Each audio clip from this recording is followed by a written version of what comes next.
Biznismen rame uz rame sa svetiteljem. Tako je bar na zidu hrama Rakitovo kod Jagodine. Vidno mlađi nego danas, Miodrag Nikolić Svetom Luki daruje hram čiji je ktitor. To nije bila moja želja, ali to je blaženo počistveni vladika Savo u to vreme insistirao i tražio da se postavi. Mesto među besmrtnima nije tražio ni čačanski biznismen. Milenka Kostića, njegovu sadašnju, ali i bivšu ženu i 3 dece, freskopisac je smestio u barku kojom plove spaseni.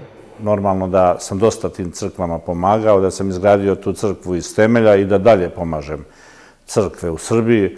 Vrlo se osjećam prijatno. Iako freske biznismena, političara, javnih ličnosti nailaze na oprečne komentare u javnosti, činjenica je da oni koji pomažu ili potpuno finansiraju izgradnju crkve imaju pravo da budu oslikani. To spada u ktitorska prava. I kod nas u crkvi, da kažemo naročito često, ali u drugim vremenima, ipak bilo uobičajeno da se predstavljaju ktitori i vladar koji opet predstavlja svoj narod pred celim svetom. Sasvim je logično i normalno da slikamo svoje savremenike. Sad, pitanje konteksta, dakle, nije u domenu onoga koji izvodi živopis, znači subjekta koji stvara, kako bismo rekli, već onoga ko to koncipira, to je pre svega nadležni episkop.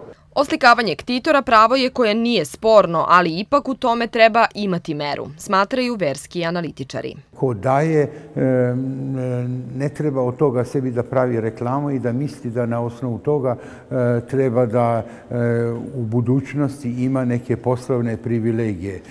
Čiste duše i punih ruku dobit će nagradu u Carstvu nebeskom. Kroz istoriju Srpske pravoslavne crkve ktitor je obično oslikavan kako u ruci drži maketu crkve, a njegovo ime klesalo se u kamenu na ulasku. Ktitor ne može biti svetitelj i ne oslikava se sa oreolom.